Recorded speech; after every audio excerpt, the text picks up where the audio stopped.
Welcome to my YouTube channel. आज की इस वीडियो के अंदर हम देखेंगे राजस्थान की भाषा और बोलियां।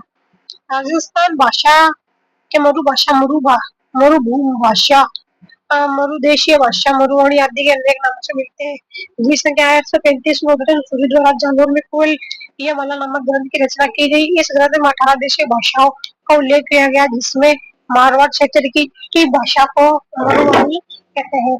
राजस्थान शब्द का सर्वप्रथम प्रयोग राजस्थानी द्वितीय बसंतगढ़ शिलालेख सिरोही में एक शिलालेख बसंतगढ़ सिरोही के एक शिलालेख में मिलता है। राजस्थान के अर्थ में राजस्थान शब्द का प्रयोग सर्वप्रथम मूलत नैन्सी ख्यात राजरूपक नामक ग्रंथ में हुआ था, लेकिन एक राज्य या प्रांत के अर्थ में राजपूताना शब्द का प्रयोग सर्वप्रथम जॉर्ज थॉमस ने 1800 में किया था। कवि कुशल लाभ के ग्रंथ पिंगल शिरोमणि और अबुल फजल द्वारा रचित आईने अकबरी में भी मारवाड़ी भाषा का प्रयोग किया गया है। राजस्थानी सहित समस्त भारतीय भाषाओं की जननी वैदिक संस्कृति है। यह अत्यधिक जटिल होने के कारण लौकिक संस्कृत में परिवर्तित हो गई। जब लौकिक संस्कृत में जटिलता आने लगी तो इसका स्थान पाली भाषा ने ले लिया, और पाली भाषा में जब लोग से अलग होने लगे तो उसका स्थान प्राकृत ने ले लिया। भाषा हमेशा कठिन से सरलता की ओर अग्रसर होती है। प्राकृत भी जब कठिन होने लगी तो अपभ्रंश भाषाओं का विकास हुआ। 17वीं शताब्दी के नोबल छंद तथा 18वीं शताब्दी के 8 देशरी गुजरी नामक रचनाओं में भी मरो भाषा का उल्लेख हुआ है। राजस्थानी भाषा का विकास भी अपभ्रंश भाषाओं मरु गुजरी सोर सिन्धी नागर से हुआ है। इन सभी अपभ्रंश भाषाओं में राजस्थानी के विकास में मरु गुजरी अपभ्रंश का मत अधिक तार्किक लगता है, क्योंकि मरु गुजरी अपभ्रंश से ही मरु भाषा राजस्थानी तथा गुजरी से गुजराती भाषा का विकास हुआ है। स्रोत न्यू आरबीसी बुक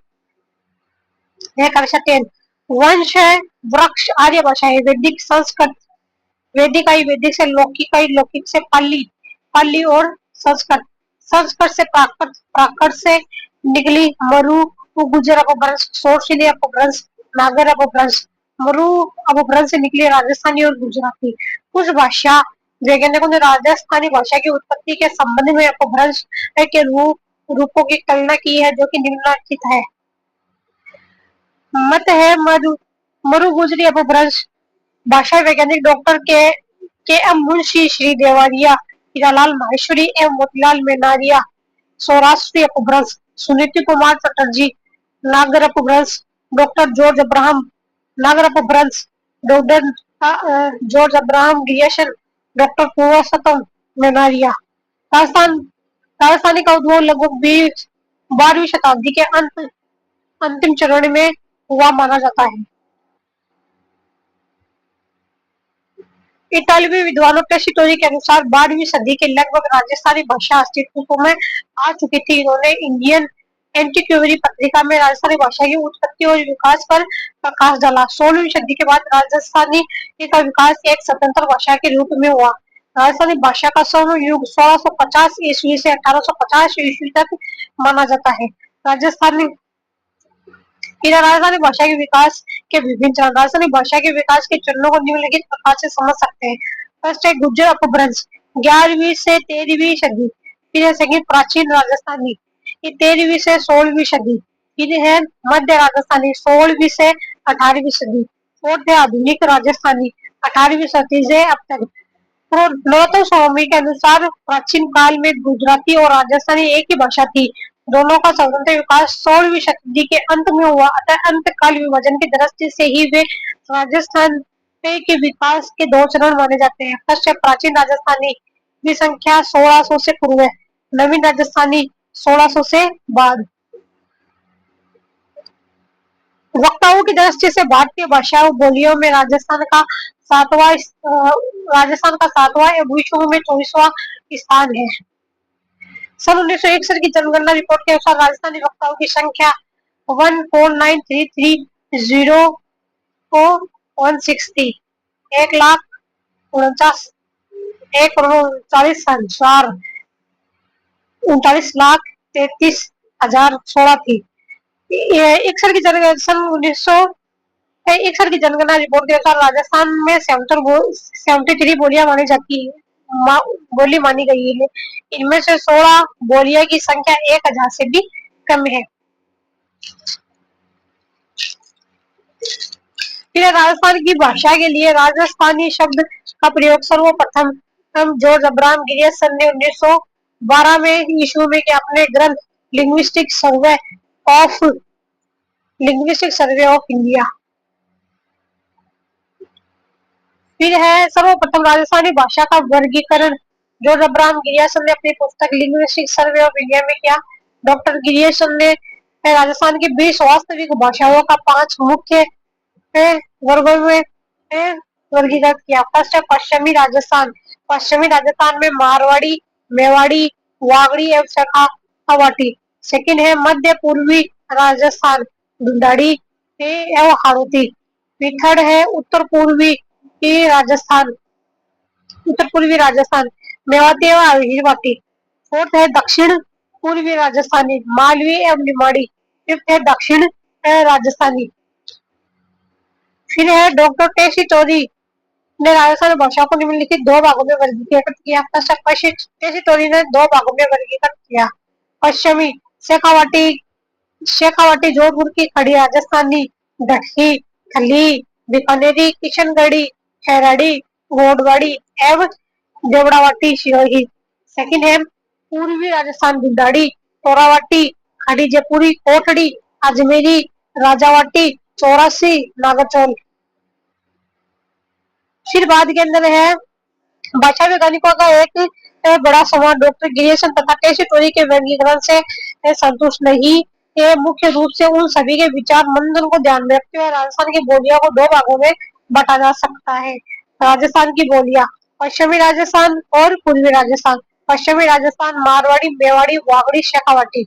और पूर्वी राजस्थान ढूंढाड़ी, हाड़ौती, मेवाती मेवाती और अहीरवाटी।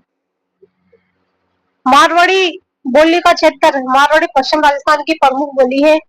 यह मुख्य रूप से जोधपुर, पाली, बीकानेर, नागौर, सिरोही, अजमेर, जैसलमेर, बाड़मेर, शेखावाटी आदि जिलों में बोली जाती है। विशुद्ध मारवाड़ी जोधपुर क्षेत्र में बोली जाती है। फिर आती है मारवाड़ी की उपबोलियां। ठीक है, तो मारवाड़ी बोली की उपबोलियों में मेवाड़ी, बागड़ी, बीकानेरी, शेखावाटी, नागौरी, खेराड़ी, गोडवाड़ी, ढटकी, थली, देवड़ावाटी आदि शामिल है। फिर है उपबोली थली जो है उत्तरी राजस्थान के अंदर बोली जाती है। डाटी जो है बाड़मेर के अंदर बोली जाती है। गोडवाड़ी जो है जालौर, पाली, सिरोही में बोली जाती है। देवड़ावाटी जो है वो सिरोही के अंदर बोली जाती है। खेराड़ी जो है वो शाहपुरा, भीलवाड़ा के अंदर बोली जाती है। फिर बाद में है साहित्य। मारवाड़ी बोली के साहित्यिक रूप को डिंगल कहा जाता है। अधिकांश जैन साहित्य मारवाड़ी में ही लिखा गया है। रजिया के शोध थे, वेलिकसन, रुक्मणादि, ढोला मरवण, मूमल आदि लोकप्रिय काव्य इसी बोली में है। विशेषता है यह बोली क्षेत्रफल की दृष्टि से राजस्थान की बोलियों में प्रथम स्थान रखती है। यह ओजगुण विशिष्ट बोली है। छंदों में सोटा छंद और रागों में मांड राग जितना अच्छा इस बोली में मिलता है, भारत के अन्य किसी प्रांतीय बोली में नहीं मिलता। फिर है क्षेत्र। मेवाड़ी बोली जो उदयपुर, भीलवाड़ा, चित्तौड़गढ़, राजसमंद जिले के अधिकांश भाग में बोली जाती है। मेवाड़ पर्वतीय क्षेत्रों में बोली जाने वाली मेवाड़ी को पर्वतीय मेवाड़ी तथा मैदान में बोली जाने वाली मेवाड़ी को मैदानी मेवाड़ी कहा जाता है। उपबोली उदयपुर में बोली जाने वाली दावड़ी बोली मेवाड़ी की उपबोली है। दावड़ी बोली जो है मेवाड़ी की उपबोली है, उदयपुर में बोली जाती है। साहित्य जो है कीर्ति स्तंभ प्रशस्ति के अनुसार महाराणा कुंभा द्वारा रचित 4 नाटकों में मेवाड़ी बोली का प्रयोग किया गया है। संत कवि चतुर सिंह बावजी ने मेवाड़ी भाषा में योग सूत्र, भगवद गीता एवं सांख्य की ग्रंथ की रचना की है। विशेषता है मारवाड़ी के बाद मेवाड़ी बोली राजस्थान की दूसरी महत्वपूर्ण बोली मेवाड़ी में ए और ओ की दंगी का प्रयोग होता है। मोतीलाल मेनारिया ने मेवाड़ी को मारवाड़ी की ही उपबोली माना है। मेवाड़ी व मारवाड़ी बोली की भाषागत विशेषताओं में साम्यता है। फिर है वागड़ी क्षेत्र, डूंगरपुर बांसवाड़ा सम्मिलित क्षेत्र वागड़ कहलाता है। डूंगरपुर बांसवाड़ा सम्मिलित क्षेत्र वागड़ कहलाता है। इस क्षेत्र में बोली जाने वाली बोली वागड़ी कहलाती है। मेवाड़ के दक्षिण, सिंध राज्य के उत्तर पश्चिम, उत्तर में तथा अरावली प्रदेश एवं मालवा की पहाड़ियों तक इसका विस्तार है। फिर आ जाता है साहित्य। वागड़ ये भाषा में प्रकाशित साहित्य का अभाव है। संत मावली द्वारा हस्तलिखित चौपड़ा ग्रंथ वागड़ी भाषा में लिखा गया है। विशेषता है वागड़ क्षेत्र गुजरात के नजदीक होने के कारण वागड़ी बोली पर गुजराती प्रभाव परिलक्षित होता है। गिरीश ने इसे बिल्ली बोली ही कहा था। इसमें च और छ का उच्चारण स से किया जाता है तथा थ के स्थान पर हथों का प्रयोग होता है। फिर आ जाता है शेखावाटी। शेखावाटी राव शेखा के नाम से प्रसिद्ध राजस्थान का क्षेत्र शेखावाटी कहलाता है। इस क्षेत्र की बोली को शेखावाटी कहा जाता है। वर्तमान में सीकर, चूरू, झुंझुनू, हनुमानगढ़, सूरतगढ़, गंगानगर तक इस क्षेत्र पर बोली का क्षेत्र तक का क्षेत्र इस बोली का क्षेत्र कहा जाता है। विशेषता है यह मारवाड़ी की ही एक उप बोली है। फिर है ढूंढाड़ी क्षेत्र, यह पूर्वी राजस्थान की मुख्य बोली है। पूर्वी राजस्थान की मुख्य बोली इसको जयपुरी या जाधाई भी कहते हैं। ढूंढाड़ी बोली जयपुर, किशनगढ़, टोंक, दौसा, अजमेर के उत्तरी पश्चिमी भाग में बोली जाती है। फिर आ जाती है उपबोली। ढूंढाड़ी की उपबोलियों में तोरावाटी, चौरासी चौरासी, अजमेरी, किशनगढ़ी, नागरकोल और काठोड़ी, राजावाटी, सिपाड़ी शामिल है। कोठड़ी वो है दक्षिण जयपुर के अंदर बोली जाती है। नागरचौल जो है टोंक और सवाईमाधोपुर के अंदर बोली जाती है। जगरोती जो है करौली के अंदर बोली जाती है। चौरासी जो है शाहपुरा जयपुर के अंदर बोली जाती है। किशनगढ़ी जो है किशनगढ़ अजमेर में बोली जाती है। अजमेर संत दादू व उसके शिष्यों का अधिकांश साहित्य इस बोली में ही लिखा गया है। ईसाई मशीनरियों ने बाइबिल का ढूंढाड़ी अनुवाद भी प्रकाशित किया है। फिर आ जाती है विशेषताएं। गुजराती एवं ब्रज भाषा से प्रभावित इस बोली के करीब 15 रूप सुनने को मिलते हैं। इस बोली में वर्तमान काल के लिए 6 और भूतकाल के लिए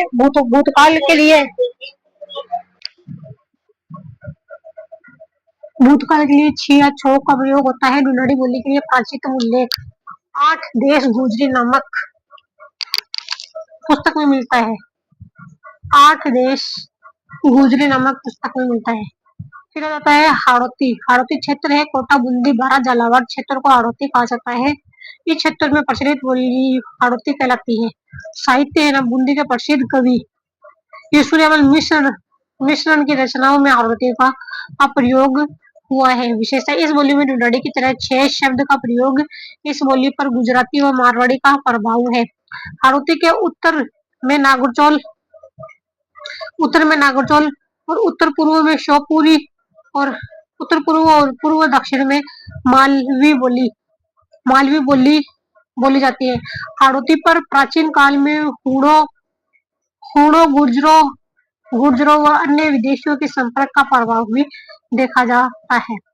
फिर उपबोली है।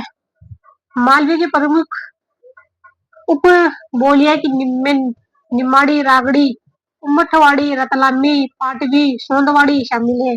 साहित्य जो है ना, चंद्र सखी, नटनागर आदि की रचनाओं में इसका कहीं कहीं अच्छा रूप देखने में मिलता है। विशेषता है यह कोमल एवं मधुर बोली है।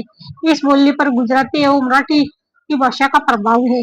इस बोली में मारवाड़ी और ढूंढाड़ी दोनों की कुछ विशेषताएं पाई जाती है। फिर आ जाती है रागड़ी क्षेत्र। यह बोली मुख्यतः मालवा के राजपूतों में प्रचलित है। विशेषता इस बोली में मारवाड़ी व मालवी का मिश्रण है। यह बोली अपनी कर्कशता के लिए जानी जाती है। यह मालवी की उपबोली है। फिर बाद में जाती है मेवाती। क्षेत्र मेव जाति का बाहुल्य होने से अलवर खेतल से जरा डी के क्षेत्र को मेवात क्षेत्र कहा जाता है। इस क्षेत्र की बोली को मेवाती कहा गया है। वो बोली है स्थान भेद के आधार पर इसके कई रूप देखने को मिलते हैं, जैसे खड़ी मेवाती, राठी मेवाती, कठोर मेवाती, बहियाना मेवाती, विगोता मेवाती, ब्राह्मण मेवाती, नंगड़ा मेवाती, अजबगढ़, नागाजी, बलदेवगढ़ आदि, मेटा मेटा आदि। फिर आ जाता है साहित्य। संत लाल दास, चरण दास, दयाबाई, फैजोबाई, डूंगर सिंह, भीख शक्य आदि साहित्य इसी बोली में है। विशेषता है भरतपुर के सीमावर्ती क्षेत्रों में इस बोली पर ब्रज भाषा का प्रभाव हुआ है। उद्भव विकास की दृष्टि से यह बोली पश्चिम हिंदी और राजस्थान के मध्य से पश्चिम हिंदी और राजस्थान के मध्य सेतु का कार्य करती है। फिर आती है अहिरवटी। यह बोली अलवर के कुछ क्षेत्र व बहरोड, कोटपुतली, मुंडावर आदि क्षेत्रों में बोली जाती है। प्राचीन काल में आभ्र जाति की एक पट्टी क्षेत्र में आबाद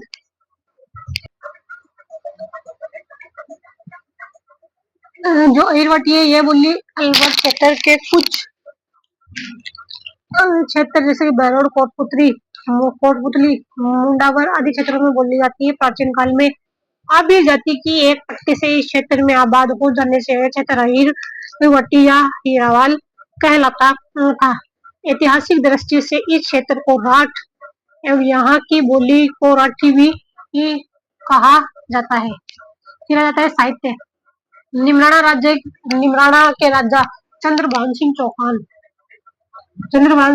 के दरबारी कवि जोधराज का अमीर रासो और छतराव का भीम विलास इसी की बोली में है।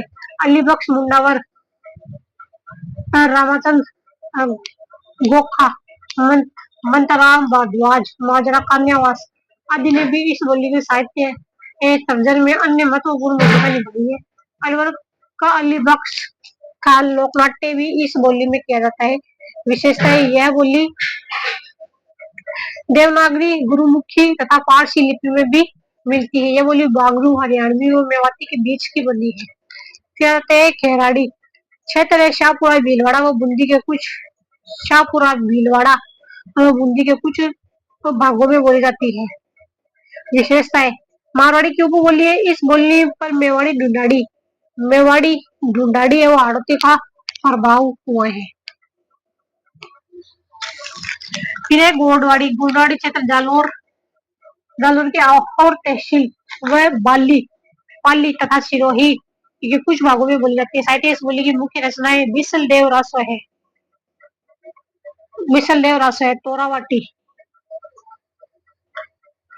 क्षेत्र झुंझुनू जिले के दक्षिण भाग, सीकर जिले के पूर्वी भाग, नीमका थाना तथा जयपुर जिले के कुछ उत्तरी भाग को तोरावाटी कहा जाता है। वहां पर प्रचलित बोली तोरावाटी कहलाती है।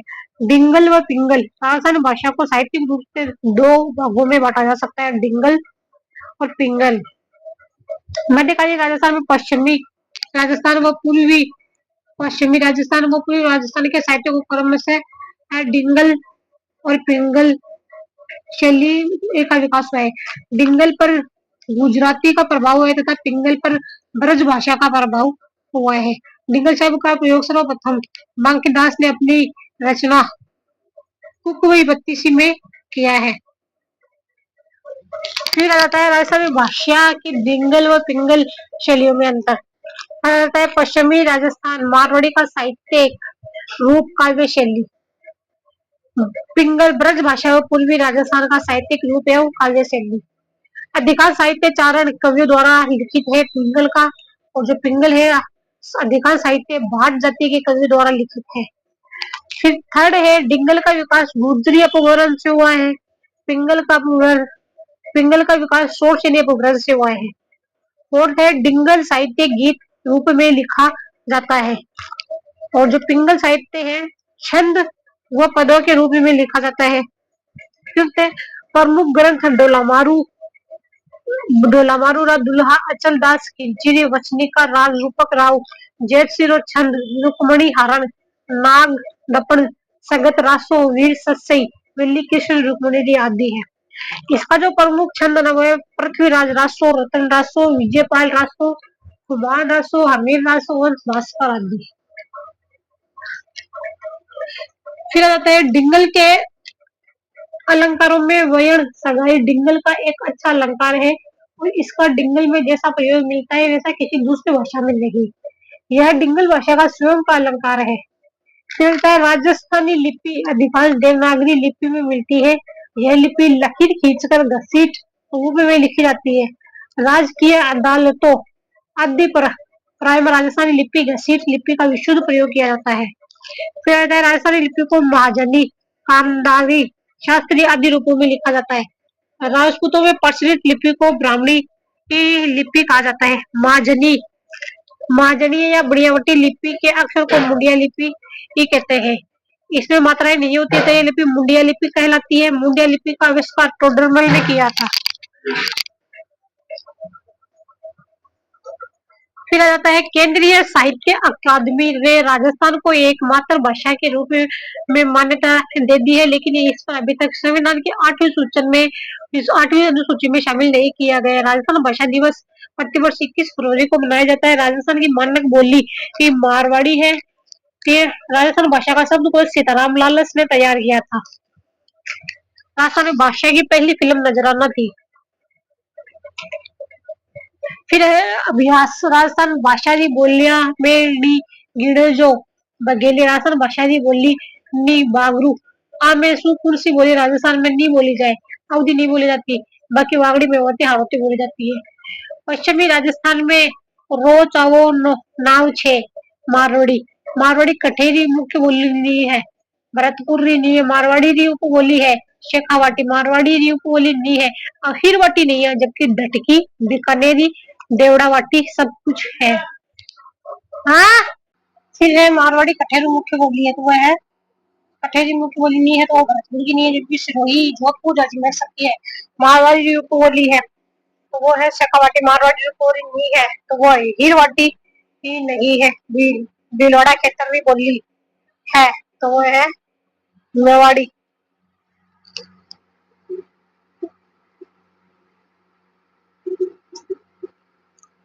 देखो इसमें कुछ थोड़ा सा पाठ रह गया है। मरवाड़ी राजस्थान भाषा की प्रसिद्ध पत्रिका है। राजस्थान में हर 9 से 10 किलोमीटर के अंतराल में बोली का अंतर आ जाता है। इसमें कहावत है 5 कोस पर पानी बदले 7 कोस पर बाणी। डिंगल शैली का सर्वप्रथम प्रयोग कवि कुशल द्वारा रचित डिंगल शिरोमणि ने किया था। हाड़ौती बोली पर हाड़ौती मुख्य रूप कठिन बोली जावे कोटा बुंदी को बोली जाए। झालावाड़ी मुख्य बोली हाड़ौती। विकल्पों में दी गई उमठवाड़ी व सोंडवाड़ी बोली भी झालावाड़ की बोलियां है जो मध्य प्रदेश के सीमावर्ती क्षेत्र दक्षिण झालावाड़ में बोली जाती है, किंतु पश्चिम में झालावाड़ की मुख्य बोली पूछ रही है तो हाड़ौती से होगा। डूंगरपुर पर बांसवाड़ा खेतरी मुख्य बोली है वो है वागड़ी। वागड़ी बोली फिर मुख्य खेतर है तो वह है डूंगरपुर बांसवाड़ा। फिर राजस्थान की कुर्सी बोली मध्य प्रदेश कई जिला में बोली जाए। मालवी मालवी उपबोली है रागड़ी। पूर्वी राजस्थान की उपबोली है चौरासी। मेवातरी उपबोली है तो वो है अहीरवाटी। पंजाब रे अबोहर फाजिलका और बठिंडा क्षेत्र में राजस्थान कुर्सी बोली रो असर है बागड़ी। गंगानगर हनुमानगढ़ क्षेत्र री लीड बोली रो नाम है बागड़ी। कुबेली ये मला नामक ग्रंथ संग्रह में कितनी भाषाओं के नामों का उल्लेख हुआ है? 18। राजस्थान भाषा का विकास किससे हुआ है? मरु गुजरी अपभ्रंश किस भाषा में राजस्थान का उद्भव हुआ है? शौर सैनी अपभ्रंश शौर सैनी अपभ्रंश किस भाषा में राजस्थान का उद्भव हुआ है? शौर सैनी अपभ्रंश। कौन से विद्वान है जो राजस्थानी भाषा बोलियों से सामूहिक कार्य के लिए नहीं जाने जाते? Noam Chomsky. राजस्थानी भाषा की उत्पत्ति काल है 12वीं शताब्दी का अंतिम चरण। डॉक्टर टेस्टोरी के अनुसार राजस्थानी भाषा किस सदी के लगभग अस्तित्व में आई थी? 12वीं सदी के अंदर। राजस्थान भाषा का स्वर्ण युग किस काल को कहा जाता है? 1650 से 1850। वक्ताओं की दृष्टि से भारतीय भाषा और बोलियां राग में राजस्थान का स्थान है 7वां। राजस्थान का सर्वोत्तम भाषा के रूप में वैज्ञानिक विश्लेषण प्रस्तुत करने वाले प्रथम विद्वान थे जॉर्ज अब्राहम गियसन। राजस्थान भाषा के लिए राजस्थानी शब्द का प्रयोग सर्वप्रथम किसने किया था? George Abraham Grierson. Linguistic survey of India के लेखक है George Grierson. L P Tessitori linguistic survey of India के लेखक है जॉर्ज गियसन। डॉक्टर गियसन ने अपनी पुस्तक लिंग्विस्टिक सर्वे ऑफ इंडिया में राजस्थान बोलियों को 5 मुख्य समूहों में विभाजित किया है। आम कौन सी बोली राजस्थान में नहीं बोली जाए? अवधी नहीं बोली जाए। मारवाड़ी कठेरी मुख्य बोली नहीं है, भरतपुरी नहीं है।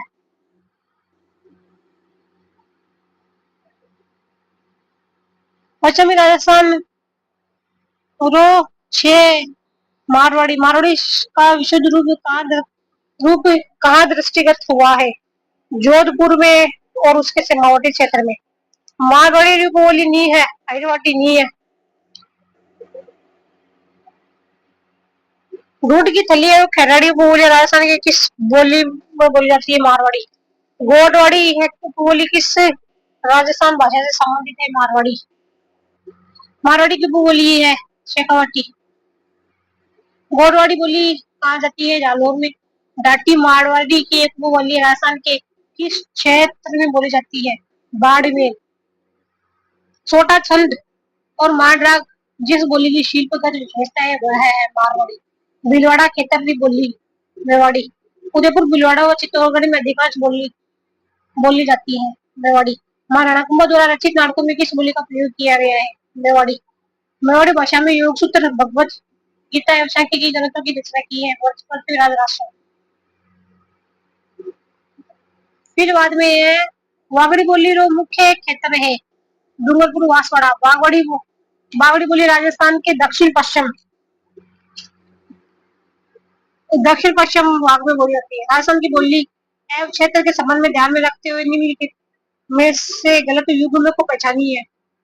पाली जो है बागड़ी। निम्नलिखित में से किस बोली पर गुजरी गुजराती भाषा का स्पष्ट प्रभाव है? वे है बागड़ी। गियसन ने बांगड़ डूंगरपुर बांसवाड़ा जयपुर में बोली जाने वाली बोली को कहा है दिल्ली। शेखावटी किसकी उपबोली है? मारवाड़ी। पूरी राजस्थान में बोली जाती है 84। निम्न में से किस क्षेत्र में ढूंढाड़ी भाषा प्रधानता से बोली जाती है? जयपुर।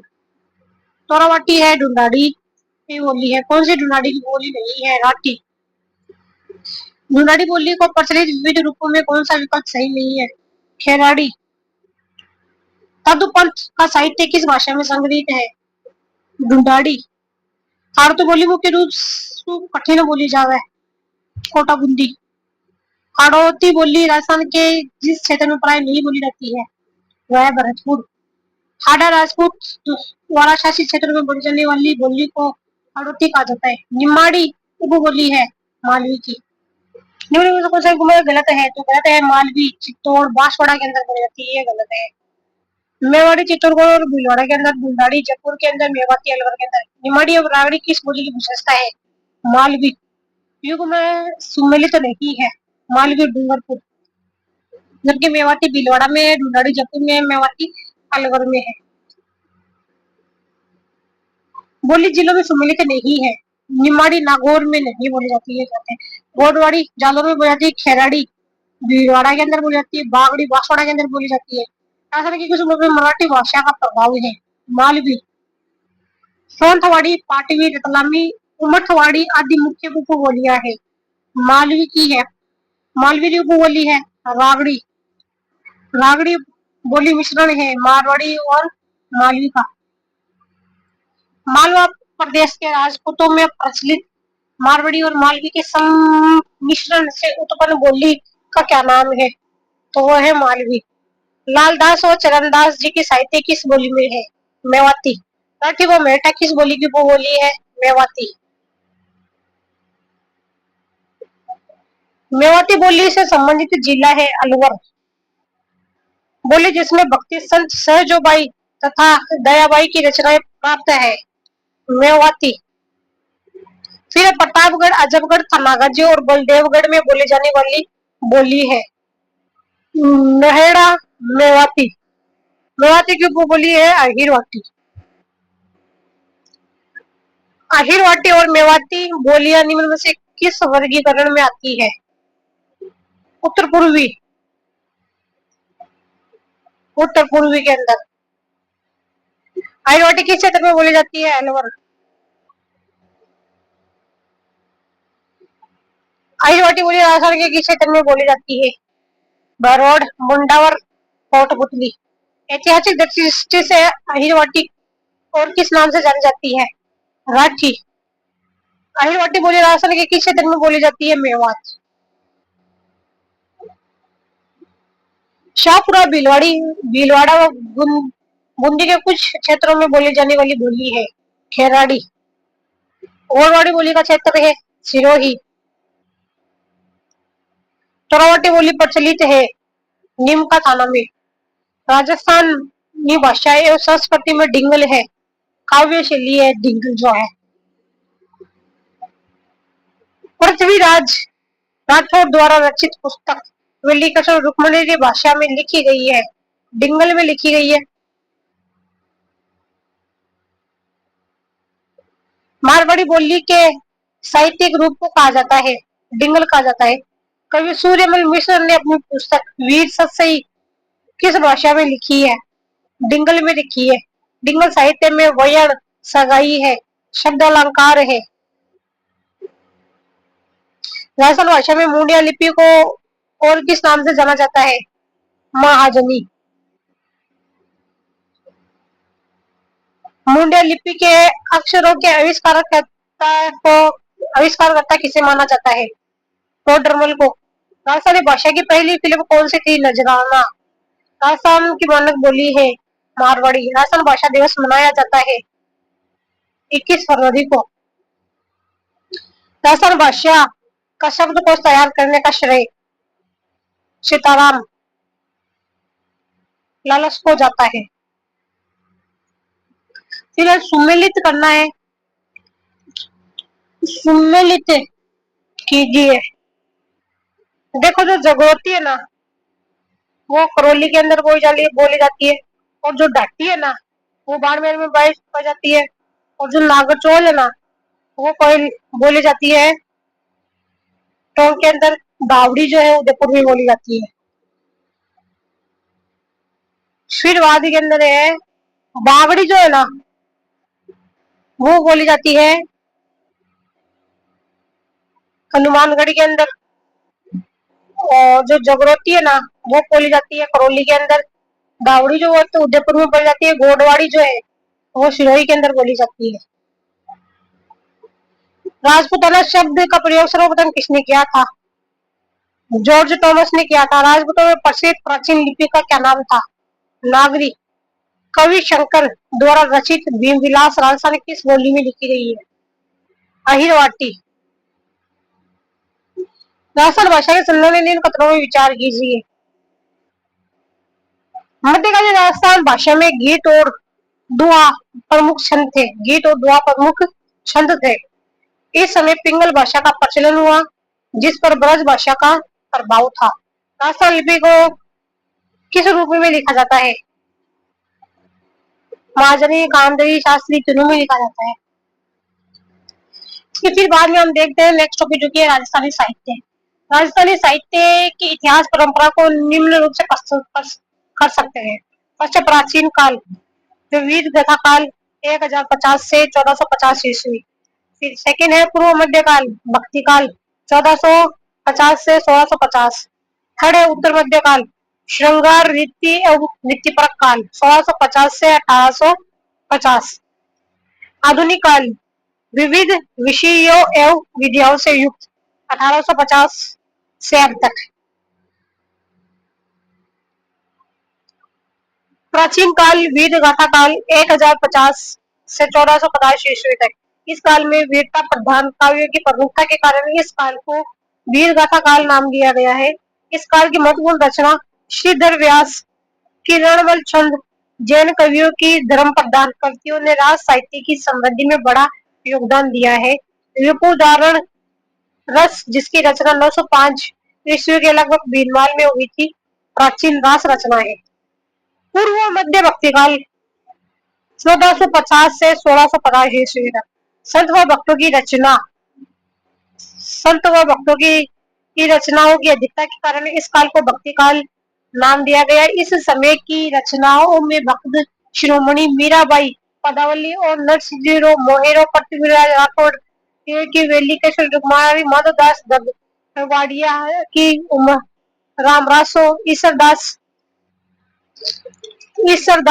की हरीश और देवयांग देवयांग सायंजी झूला हरि नागमदन रुक्मणी हरण प्रमुख रचनाएं हैं के मेवाड़ राज परिवार राज समन चतुर जी वैरान वैराग्य धारण कर संस्कृत हिंदी व राजस्थानी भाषाओं में जनोपयोगी साहित्य की रचना की है। मेवाड़ी भाषा में इनके द्वारा रचित योग सूत्र, भगवद गीता, सांख्यिकी, चंद्रशेखर मान पंचक आदि की टीकाओं ने जन सामान्यों को धार्मिक पथ पर चलने के लिए प्रेरित किया। अलग 25 अनुभव, प्रकाश और चतुर चिंतामणि आदि रचनाओं में चतुर सिंह का गुण चिंतन प्रकट होता है। फिर उत्तर मध्य काल, यह 1650 से 1850 तक। यह काल राजनीतिक दृष्टि से अपेक्षाकृत शांति का काल रहा है। शासकों ने अपने राज्य में कलाकारों और साहित्यकारों को संरक्षण प्रदान किया, जिन्होंने साहित्य और कला के विविध आयामों का विकास किया। इस काल में श्रृंगार रीति तथा नीति से संबंधित रचनाएं प्रस्तुत की गई। लोक में प्रचलित प्रेमाख्याओं को विभिन्न ग्रंथों के रूप में प्रस्तुत किया गया। काव्य शास्त्र से संबंधित रचनाओं में कवि मंशाराम रघुनाथ को रूपक प्रस्तुत किया था तथा संबोधन परक नृत्य कार्यक्रम में रजियारा, सोठा, चकरियारा, सोठा, बेरियारा, सोठा, मोतियारा, सोठा आदि रचनाएं प्रमुख है। फिर आधुनिक विविध विषयों से युक्त अक्टूबर 1850 से अध्ययन, भारतीय स्वतंत्रता संग्राम के पहले संग्राम सन 1857 के पश्चात समाज में नवीन चेतनाओं का संचार हुआ, जिसका व्यापक असर समाज के सभी वर्गों पर पड़ा और साहित्य भी इससे अछूता नहीं रहा और साहित्य में आधुनिक चेतना का संचार हुआ, जिससे साहित्य में आधुनिक काल का नाम दिया गया। इस समय के साहित्यकारों में कविराज बांकीदास और बूंदी के सूर्यमल मिश्र प्रसिद्ध। मध्यकाल में गद्य रूप में ख्यात वाद विगत विधि वंशावली तथा छंद के छंदों के रूपों में निशानी, झूलना, वेली, धमाल, गीर और दोहा व चरित्र नायकों के रूप रासो, प्रकाश, विलास, रूपक, वचनिका आदि ग्रंथ मिलते हैं। फिर है गद्य विधाएं, ख्यात, बात, कथा, विगत, तवारीख, वंशावली, हकीकत, याददाश्त, फरसत, पट्टे, परवाने, अभिलेख, बही, टिक्का, टब्बा, वाला बोध, राष्ट्र, प्रकाश, विलास, वेली, रूपक, निशणी, शिलोका, गीत, दूध, सोटा, पर्ची, भक्तमाल, वाणी, दशा, गद, पद विधाएं, वचनिका, दवावेद। फिर है ख्यात। ख्यात संस्कृत भाषा का शब्द है। शब्द अर्थ की दृष्टि से इसका आवश्यक प्रकाश, विख्यात, कीर्ति आदि है। ख्यात शब्द वंशावली तथा प्रशस्त के लेखन का विस्तृत रूप है। ख्यात में राजवंशों की पीढ़ियां, जन्म, मरण की तिथियां, किन्हीं विशेष घटनाओं का उल्लेख तथा जिस वंश के लिए खात लिखी गई हो उसके व्यक्ति विशेष के जीवन संबंधी विवरण रहता है। ख्यात का नामकरण वंश, राज्य या लेखक के नाम से किया जाता था, जैसे राठौड़ आदि ख्यात, मारवाड़ राज्य खात, वेलसिरी ख्यात। ख्यात के दो प्रकार है। फर्स्ट है संलग्न ख्यात, क्रमानुसार लिखा हुआ ख्यात, जैसे दयाल दास की खात। सेकंड है बात संग्रह ख्यात, इसमें अलग अलग छोटी या बड़ी बातों द्वारा इतिहास के तथ्य लिखे हुए मिलते हैं, जैसे नैन सिंह व बंकीदास की ख्यात। ख्यातों का विस्तृत रूप 16वीं शताब्दी के अंत से बनना आरंभ हुआ तथा तो इससे पहले का वर्णन कल्पनाओं के आधार पर दिया गया था। 16वीं शताब्दी के पूर्व का वर्णन जो इन ख्यातों से उपलब्ध होता है अधिकांश में कपोल कल्पित ये ख्यात से तत्कालीन समाज की राजनीतिक, आर्थिक, सामाजिक धार्मिक, नैतिक, सांस्कृतिक प्रवृत्तियों का दीर्घ दर्शन होता है। ख्यात ये ख्यातें हमें राजस्थानी भाषाओं में लिखित गद्य साहित्य के रूप में मिलती है। राजस्थानी लोक साहित्य में पहेलिया के लिए आड़ी पाली, ये हियाली आदि शब्द प्रयुक्त किए जाते हैं। सभी पहेलियां प्रश्न रूप में होती है, जो प्रत्यक्ष रूप से कुछ और कहती है तथा इशारा कहीं और होता है, जैसे सुआ, सारंग, तितरी, बुगलो, जुड़ रहे, संग, ज्ञान हो तो अर्थ बताओ, चारों एक ही रंग, वात, कहानी, कहानी की तरह बात करने और सुनने की विषय विधा है। कथा कहने वाला बात को कहता चलता है और सुनने वाला हुंकारा देता रहता है। इन बातों में जीवन के हर पक्ष, युद्ध, धर्म, दर्शन, मनोरंजन अगर प्रकाश डाला गया है। गद्य में पद में था गद गद पद में तीनों रूपों में बातें मिलती है। राव अमर सिंह जी री बात, खिंचिया री बात, बाबूजी री बात, कन्नड़ दे री बात, अचल दास खिंची री बात आदि प्रमुख है। जमाल राजस्थान काव्य का मात्रिक छंद इस में पहले पूरा दोहा, फिर पांचवें चरण में दोहे के अंतिम चरण को दोहराया जाता है, जैसे राव इंद्र सिंह री जमाल। फिर है झूलना। झूलना राजस्थान काव्य का मात्रिक छंद है। इसमें 24 अक्षर के वर्णिक छंद के अंत में यगण होता है, जैसे दूसरा आडा द्वारा रचित सुल्तान देवड़ा झूलना। फिर जाता है पारसी। संत महात्माओं का जीवन परिचय राजस्थानी भाषाओं में जिस पदबद्ध रचना में मिलता है उसे पर्ची कहते हैं, जैसे संत नामदेव जी री पर्ची, कबीर री पर्ची, संत रैदास री पर्ची, संत पिपा री पर्ची, संत दादू री पर्ची, मीराबाई री पर्ची आदि है। फिर आ जाते हैं प्रकाश। वंश या व्यक्ति विशेष की उपलब्धियां, घटना विशेष पर प्रकाश डालने वाली कृतियों को प्रकाश कहते हैं। देश किशोर दास, राज प्रकाश, आशा मान सिंह, मायश प्रकाश, कव्य करनीदान, सूरज प्रकाश, रामदास कलश, प्रेम प्रकाश, मोटा आशिया, बाबू प्रकाश, किशन सिंधा, यश उदय प्रकाश, बख्तावर, केहर प्रकाश, कमजी, दद वाड़िया, दीपक कुल प्रकाश। फिर आता है विलास। विलास काव्य कृतियों में राजनीतिक घटनाओं के अलावा आमोद प्रमोद विषय पहलुओं का भी वर्णन मिलता है, जैसे राजविलास, बुद्धि विलास, रथ विलास, विजय विलास, विलास आदि। फिर आता है बही। एक विशेष प्रकार की बनावट के रजिस्टर को बही कहते हैं, जिसमें इतिहास संबंधी कई उपयोगी सामग्री दर्ज की हुए मिलती है। राव तथा बड़वे अपनी बहियों में आशादाताओं के नाम और उनकी मुख्य उपलब्धियों का ब्यौरा लिखते थे, जैसे चित्तौड़, उदयपुर, पटनामा री बही, पब्बू दान री बही, जोधपुर रानी मंगा री बही। क्या आता है वंशावली पड़ियावली।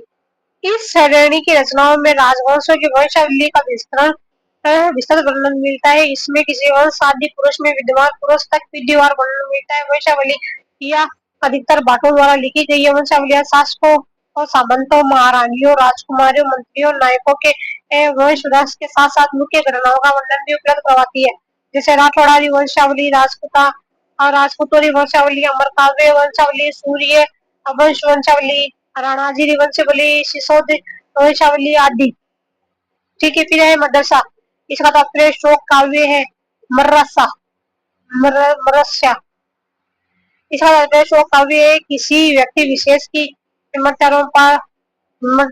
उपरांत शोक व्यक्त करने के लिए मदरसा काव्य की रचना की जाती है, जैसे राणे जोगपत मरस्या मेवाड़ महाराणा जगत सिंह की मृत्यु पर शोक प्रकट करने के लिए लिखा गया था। फिर आता है चरचरी। यह रचनाएं विभिन्न उत्सवों में ताल व नृत्य के साथ गाई जाती है। फिर आता है रास। यह साहित्य की ऐसी विद्या है जिसमें नृत्य, गायन और अभिनय तीनों कलाओं का समावेश मिलता है। फिर बाद में जाता है रासो। रासो की प्रशंसा में लिखे गए ग्रंथ, जिनमें उनके युद्ध, अभियान व वीरतापूर्ण कृत्यों के साथ साथ उनके राजवंश का विवरण मिलता है। फिर होता है रासो है, जैसे पृथ्वीराज रासो है वो चंद्रवल दाई ने लिखा था। बिसल देव रासो है नरपति नाल ने लिखा था। कुमार रासो है दौलत विजय ने लिखा था। सगत रासो है गिरधर आशिया ने लिखा था। कायम खा रासो जो है कविजान ने लिखा था। विनय रासो है राव महेश दास ने लिखा था। रतन रासो जो कुंभ करण ने लिखा था। शत्रु शाल रासो है डूंगर जी, डूंगर सिंह ने लिखा था। हम्बी रासो है जोधराज ने लिखा था। जवान रासो जो है सीताराम रत्नो ने लिखा था। प्रताप रासो जो है जाचिक जीवन विजयपाल रासो नल सिंह ने लिखा।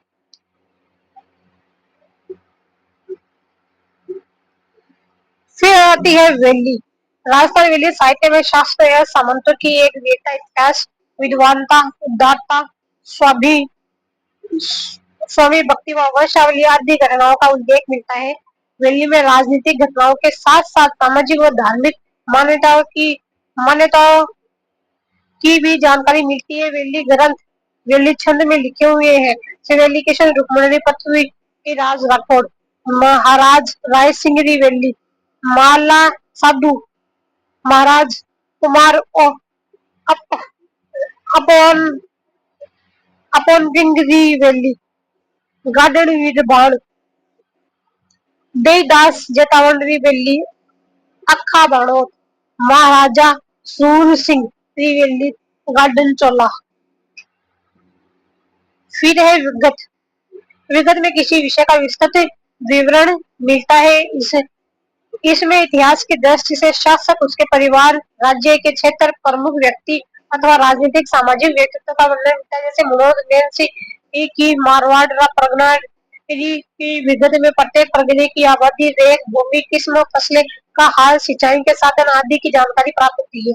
टब्बा बाला व बोध मूल रचना के स्पष्टीकरण हेतु पत्र के किनारे पर टिप्पणी लिखी जाती है, जिससे टब्बा और विस्तृत स्पष्टीकरण को बाला व बोध कहा जाता है। धमाल होली के अवसर पर गाए जाने वाले गीतों को धमाल कहते हैं। ये एक राग भी है जिसे होली पर गाया जाता है। ब्रह्मा 12 मासा वर्ष के प्रत्येक माह की परिस्थितियों का चित्रण करते हुए नायिका का विरह वर्णन किया जाता है। इसका आरंभ प्राय आषाढ़ मास से होता है। जैसे पालन का नेमी के नाथ ब्रह्मासा रूपक किसी वंश अथवा व्यक्ति विशेष की उपलब्धियों के संगम को दर्शाने वाली काव्य कृति रूपक कहलाती है। जैसे गज गुण रूपक, राज रूपक, आडा पहाड़ खान द्वारा रचित रूपक, गुगा देजी आदि। फिर है साखी। साखी का मूल रूप है साक्षी, अर्थात आंख को देखे बात का वर्णन करना।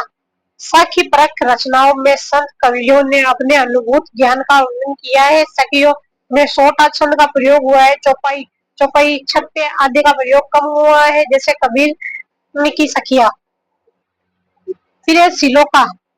सिलोका संस्कृत के श्लोक शब्द का पिगड़ा रूप श्लोका है। श्लोके साधारण पढ़े लिखे लोगों द्वारा लिखे जाते हैं, इसलिए ये जन साधारण की भावनाओं का दीर्घ दर्शन कराते हैं। जैसे अमर सिंह श्लोका, अजमाल रीरो श्लोका, राठौड़ कुशल सिंह श्लोको, बाटी के है सिंह श्लोको आदि।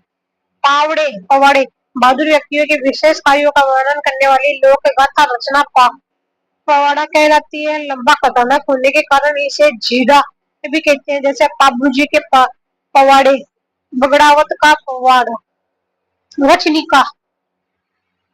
वचनिका शब्द संस्कृत के वचन शब्द से बना है जो एक काव्य विधा के रूप में साहित्य में प्रचलित हुआ है। वचनिका एक ऐसी तुकांत गद्य पद्य रचना है जिसमें अत्यनुप्रयास मिलता है। शिवदास गावड़ ने, अचल दास खिंचेरी वचनिका तथा चिड़िया जग्गा ने, राठौड़ रतन सिंह, महेश दास सोतवी वाचनिका व हमी दान रत्नू ने दसलजीरी वाचनिका की रचना की है। दवावेत यह गद्य पद में लिखी गई दुकांत रचनाएं होती है। यह वाचनिकाएं काव्य रूप की तरह होती है। वचनिकाएं राजस्थान में लिखी होती है, किंतु दवावेत उर्दू फारसू के शब्दों से युक्त होती है। अखिल मार देवड़ारी दवावेत, राजा जवान सिंगरी दवावेत, राजा जय सिंगरी दवावेत आदि प्रमुख दवावेत ग्रंथ है। ब्रह्मगुप्त महान गणितज्ञ के ब्रह्मगुप्त का जन्म 598 ईस्वी में जालोर जिले के भीनमाल में हुआ था। ब्रह्मगुप्त ने 30 वर्ष की आयु में 628 ईस्वी में 12 फुट 10 फुट सिद्धांत नामक ग्रंथ की रचना की। यह ग्रंथ भारतीय खगोल शास्त्र का प्रमाणिक ग्रंथ है। इसके अलावा अब ब्रह्मगुप्त ने खंडा खादकम नामक ग्रंथ की रचना की।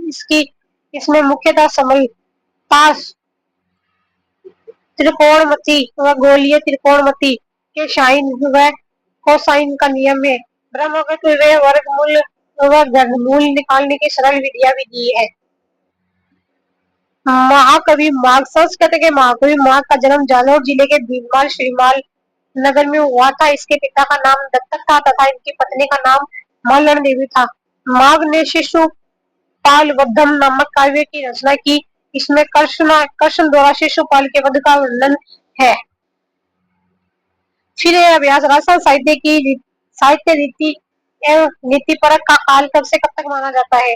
1650 से 1850 तक माना जाता है। राजस्थान साहित्य का भक्ति काल कब से कब माना जाता है?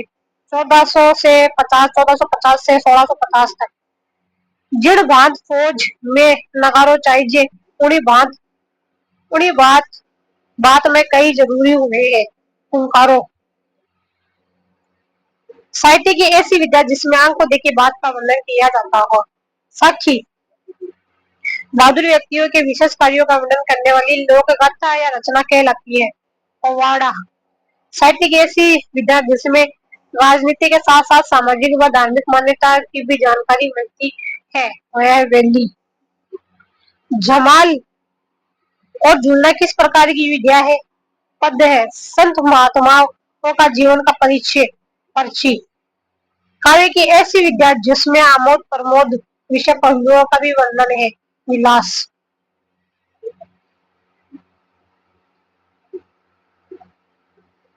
फिर है ऐसी साहित्य विद्या जिसमें किसी वंश एक आदि पुरुष के विद्यमान पुरुष तक पीढ़ीवार वर्णन मिलता है, वह वंशावली। लोक कथा केवड़िए ने काई केवे जावे, बात पोष ख्यात विषय निमागन में कौन सा कथन आ सकते हैं? ये इसमें जो है इसमें 16वीं शताब्दी से पूर्व की विशेष घटनाओं का यथातथ्य विवरण मिलता है, ये गलत है। इनमें राजवंशों की वंशावली और तिथियां उल्लेखित है। इनका लेखन प्रशस्ति रूप में किया गया है। इनकी रचना 16वीं शताब्दी के अंत में प्रारंभ हुई।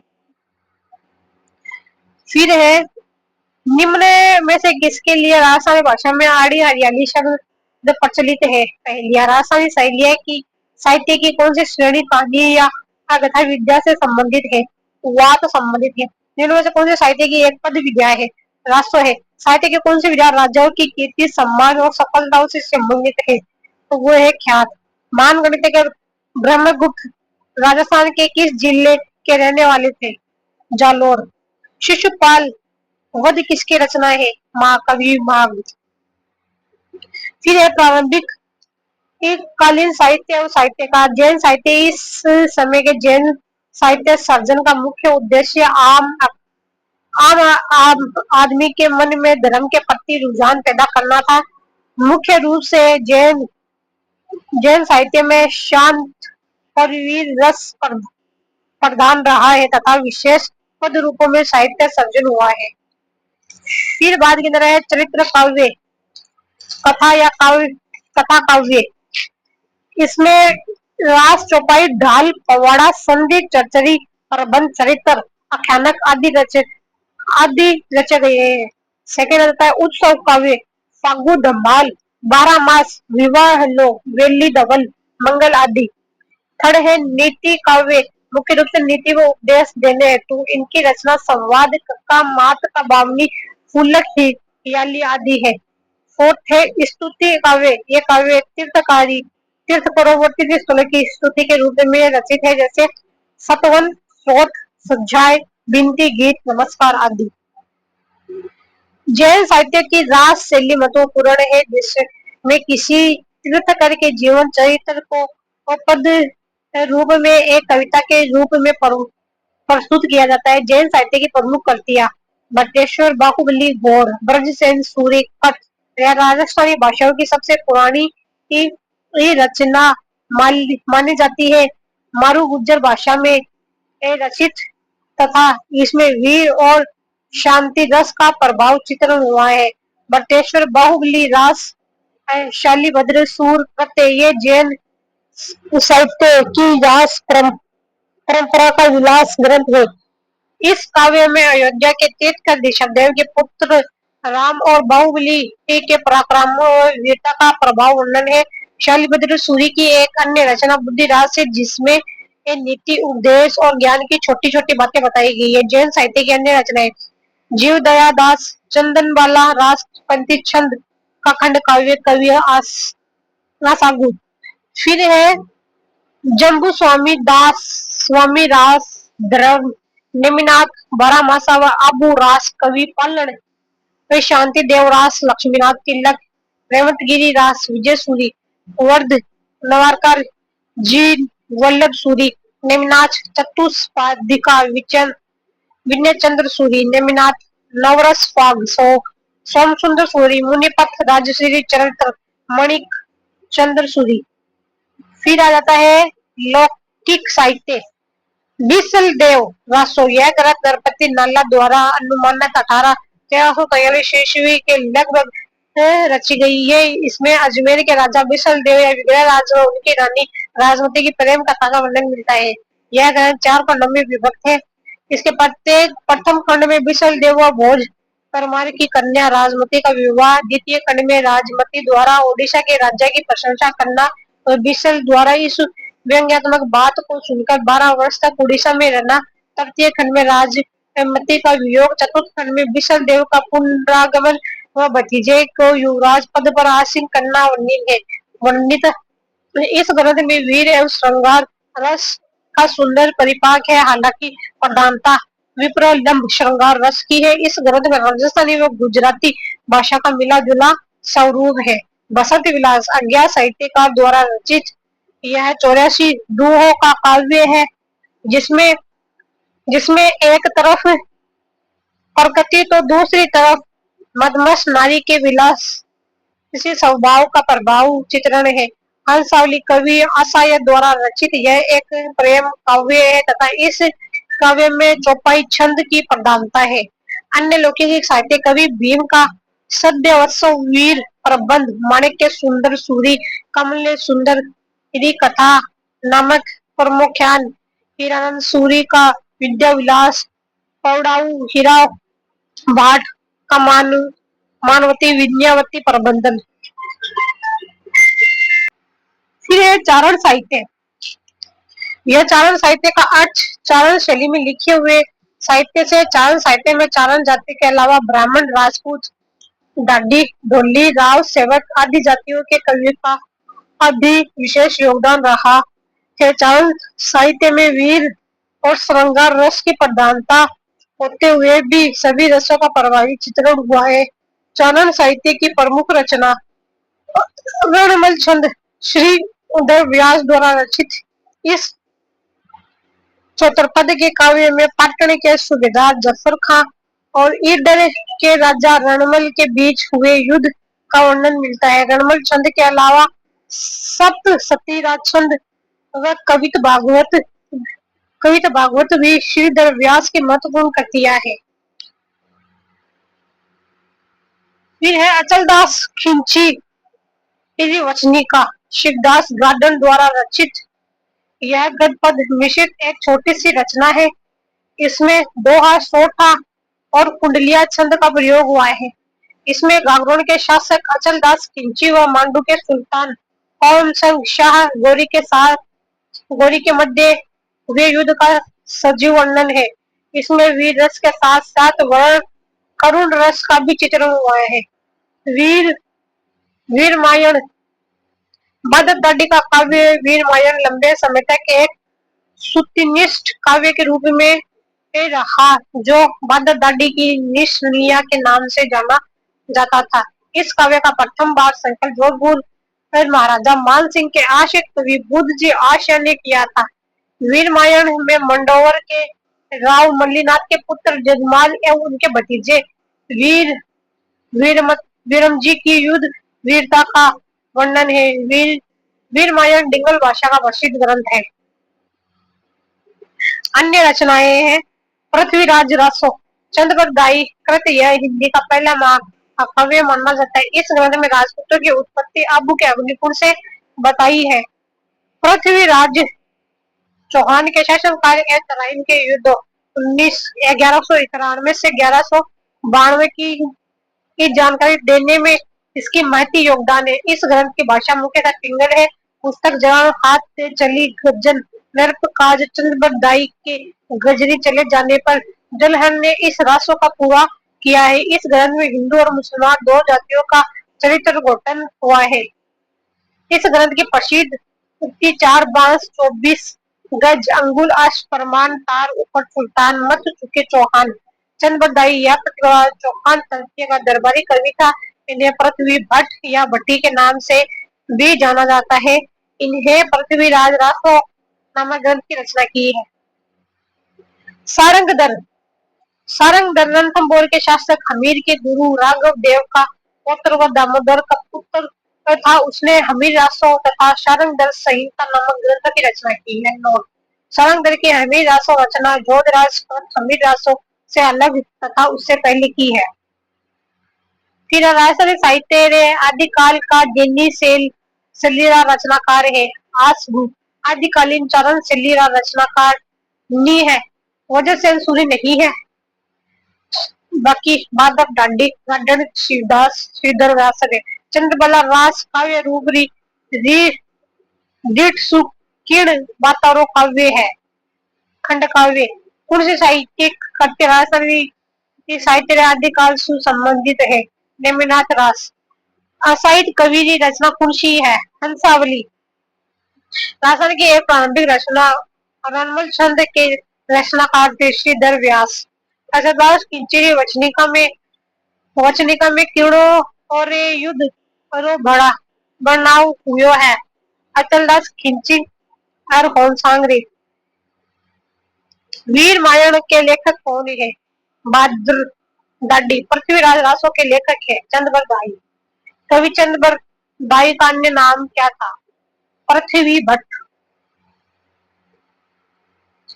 4 बांस 24 गज अंगुल अष्ट प्रमाण योक्ति थी चंद्रबर दाई की। विसल देव रासो में पुरुषो रस प्रधान है। शृंगार रस विसल देव रासोरी कथा में नायक नायिका है। राजा विसल देव और रानी राजमती। विसल देव रासो कीड़े भातरो काव्य है। प्रेम काव्य पालन कवि ख्यात किण रचना रे पाण है। निम्नाथ ब्रह्माशा श्रीधर व्यास द्वारा रचित रणमल छंद किस काल की रचना है? वीर गाथा काल। कौन सा युग्म गलत है? सोम कुंवर पृथ्वी चंद्र चरित्र ये गलत है। ब्रजसेन सूरी भक्तेश्वर बाहुबली गौर है। शैलेंद्र सूरी बाहुबली है। जीन वल्लभ सूरी वृद्ध नौकार। फिर है मध्यकालीन एवं साहित्यकार साहित्य सर्जन के इस कालखंड में जैन लौकिक एवं चरण साहित्य के साथ साथ आख्यान काव्य व संत साहित्य का भी सृजन हुआ है। चरण साहित्य में वीर श्रृंगार और भक्ति भावना से और प्रोत साहित्य लिखा गया है। तो संत परंपरा में धार्मिक सद्भाव और परम माता के निर्गुण और सगुण रूप को लेकर भी साहित्य सर्जन हुआ है।